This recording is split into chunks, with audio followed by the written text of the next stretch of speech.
राम राम जी। घड़े की कहानी। एक बार संत सम्मेलन लगा हुआ था। परमात्मा को जिन संतों ने प्राप्त कर रखा था, ऐसे महान संत उस सम्मेलन में उपस्थित थे।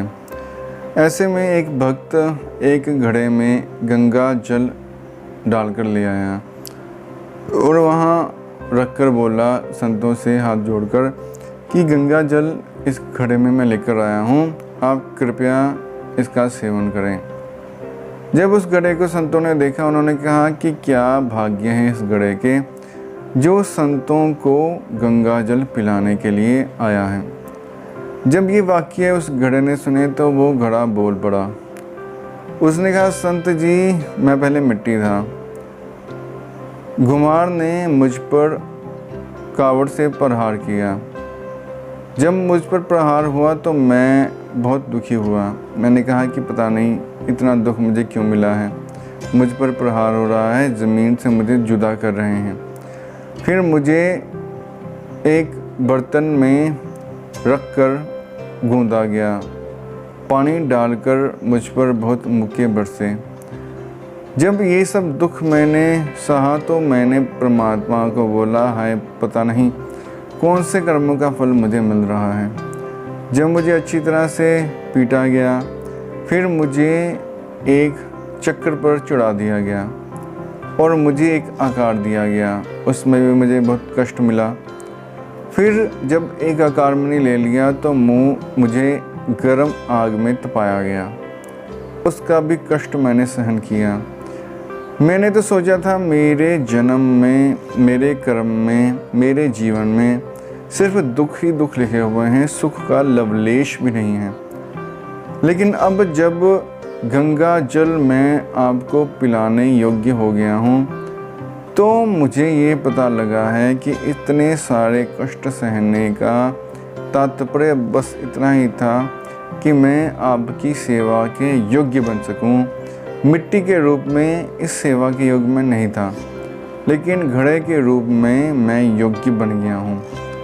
जब आग में तपने के बाद मुझे बाजार में भी रखा गया था, तब भी जिन्होंने मुझे खरीदना था, कई लोगों ने अच्छी तरह ठोक बजाकर देख लिया कि घड़ा कहीं कच्चा तो नहीं।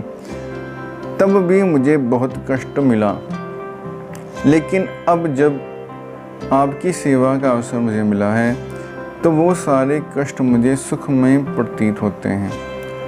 इससे हमें ये शिक्षा मिलती है कि कोई भी व्यक्ति इस संसार में ऐसा नहीं है जिसे अपने जीवन में दुखों का सामना ना करना पड़ा हो, परंतु ये दुख जो हैं वही हमें मजबूत बनाते हैं।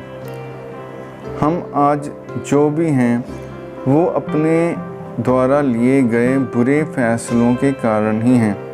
हमने कुछ गलत फैसले लिए, उससे हमें दुख मिला।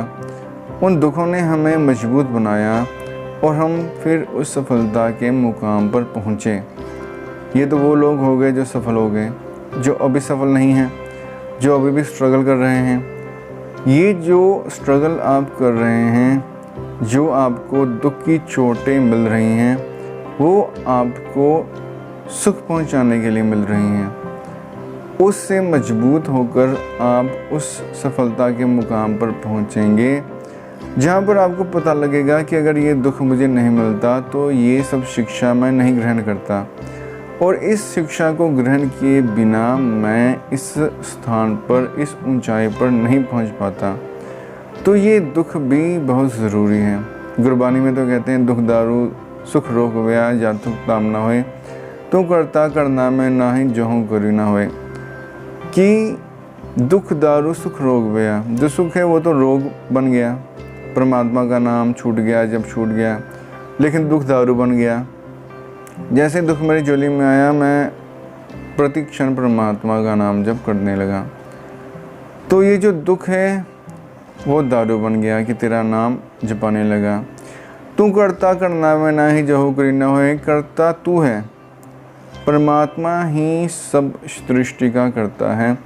जो परमात्मा चाहता है वही होता है, जो और व्यक्ति चाहते हैं वो नहीं होता। हम कुछ करने की चेष्टा भी करते हैं तो उससे उल्ट हो जाता है। हम सोचते हैं सुबह उठकर पूरब की तरफ जाएंगे, लेकिन हमें पश्चिम की तरफ जाना पड़ता है। अगर हमारी ये सोच भी पूरी नहीं हो सकती तो और क्या पूरा होगा। सब सोच, सब फैसले परमात्मा के ही होते हैं। कर्ता पुरुष वो है, हमने सिर्फ अपने मन में अहंकार बना लिया है कि कर्ता हम हैं। इसलिए हमें अपने मन के अहंकार को दूर करना चाहिए। होए सोई जो राम लिख रखा, कोकड़ी जतन बढ़ावे शाखा। भोलेनाथ ने रामचरितमानस में कहा था कि व्यर्थ के विचार करने से क्या लाभ, होता वही है जो परमात्मा ने लिखा होता है। इसलिए समय व्यर्थ गंवाने की बजाय परमात्मा का भजन करना चाहिए। परमात्मा का भजन करने से ही हमारा मन शांत हो सकता है। बाकी दुख सुख जीवन का हिस्सा हैं। दुख हमें मजबूत बनाते हैं। दुख परमात्मा की तरफ से आते हैं तो वो अक्लेश के कारण कैसे हो सकते हैं। जो क्लेश के कारण होंगे वो तो उस व्यक्ति से आएंगे जो हमें प्यार नहीं करता। परमात्मा से अधिक प्यार हमें कोई भी नहीं कर सकता, कोई भी नहीं दे सकता। तो जो हमारा प्रियतम परमात्मा है वो हमें हमारा नुकसान कैसे कर सकता है। तो उसकी तरफ से अगर कुछ दुख भी आया है तो वो भी हमारे लिए कल्याणकारी है, वो नुकसानदेह हो ही नहीं सकता। धन्यवाद।